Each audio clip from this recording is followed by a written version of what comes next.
Hi, welcome to another episode of Soap Queen TV. I'm Anne-Marie from BrambleBerry.com.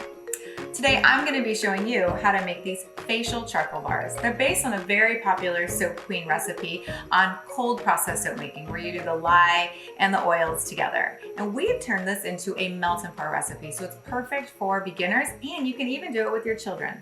This recipe starts with a base of the Bramble Berry aloe vera melt and pour. This aloe vera melt and pour has a full 5% aloe vera gel in it, making it ideal for skin. Though I will say there's a lot of other melt and pour bases to try, including a really great shea butter base, so you can mix and match. I just personally like this one for this recipe. The star of this recipe is, of course, the activated charcoal. Now, this kind of charcoal is fantastic at detoxifying skin, meaning it helps to pull out impurities. So even though the color is a little scary, it's fantastic for what it does for your skin. Now, it's also sort of maybe a little drying. So if you already have dry skin, this might not be an ideal recipe for you, but if you have combination or oily skin, you're going to love this facial cleansing bar. Another ingredient chosen specifically for face is tea tree essential oil. Now, you've probably heard about tea tree essential oil being the wonder cure-all essential oil. We're not going to claim that, but I will tell you it is great for oily skin. It's great for skin that sometimes maybe has a few breakouts. It's great for T-zone. So that's one of the reasons we're using it in conjunction with the charcoal, because it's going to help with those issues on your face. And finally, tamanu seed oil. Now, you may not have heard of tamanu oil. It's because it's a very rare oil. It's cold pressed. It grows in the French Polynesian Islands. And you guys, it takes a full 45 pounds of nuts just to produce 1 pound of tamanu oil. This tamanu oil is cold pressed. It actually has to cure in the sun for 4 to 6 weeks before it can be cold pressed. It's very precious. It has a natural kind of very nutty, very deep and resonant note to it. And I don't know if you can see, but it's actually a greenish brown color. So if this recipe was clear, you'd be able to see it. This recipe is not clear, so you're not going to be able to see it. And what it's going to do in this facial bar is it's going to do a couple things. One, it's going to help make sure that charcoal doesn't fully strip your skin of its natural oils. And then two, if you look up this oil online, you will see it's literally like supposedly the miracle cure oil. People claim that it works with like stretch marks and scars and all those things. Now, I'm not going to say that it does do all that stuff, but I will tell you it's fantastic in facial bars, especially if you have more mature skin. Okay, let's get started. The first step is to chop up our melt and pour into kind of more smaller, manageable chunks. This helps them melt down in the microwave more smoothly and easily. So you can use any knife, of course, to cut the melt and pour soap. I love this Bramble Berry crinkle cutter to cut it. First of all, it cuts really well because it's got a pretty like actual sharp edge. But then you can use it to cut your soaps in really fun and festive patterns and styles. So I love the crinkle cutter for cutting my melt and pour soap. The Bramble Berry 6 cavity circle mold, made from silicone, which I love, takes about 22 ounces to fill up all the cavities, mostly all the way to the top. So I'm just cutting 22 ounces of this aloe vera melt and pour base from Bramble Berry. I'm just going to weigh all this out because I don't really want any extra soap left over from this project. It's awesome, but I'm already making 6 bars. So I'm going for 22 ounces. Now I'm going to melt this in the microwave on 30-second bursts. And while that's happening, I'm going to also prepare my wet ingredients.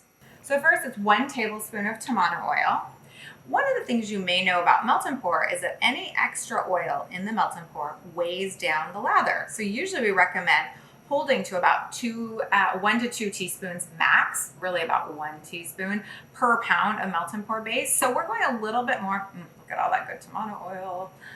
So we're going a little bit more for this particular recipe just because we really want those skin-loving properties on our face. And I didn't really notice that it weighed down the lather that much. I think it's totally worth it for the trade-off. But when you're experimenting, you may find that much more oil in your melt and pour soap starts to have some decreased benefits in the sense that you're trading off lather for that extra moisture. 1 teaspoon of charcoal, and charcoal is lighter than air, so you notice I'm being extra careful because if you spill any of it or like say sneeze, it goes everywhere.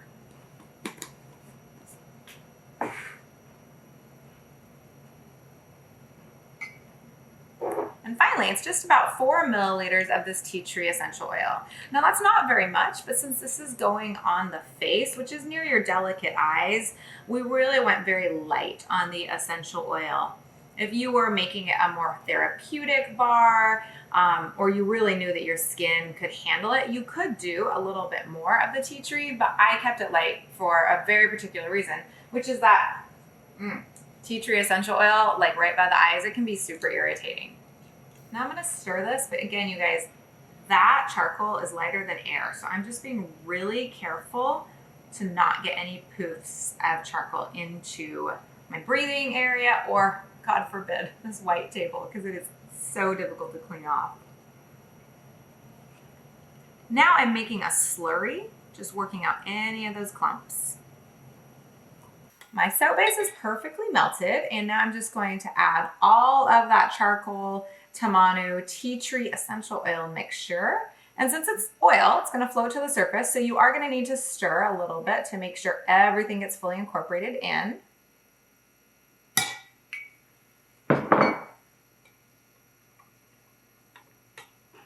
Just when you think you've got this all stirred, just stir an extra 10 seconds. The reason for that is sometimes essential oils and fragrance oils can actually pockmark your molds. And so I wouldn't want your soap molds to have any free-floating essential oil in them that could damage them.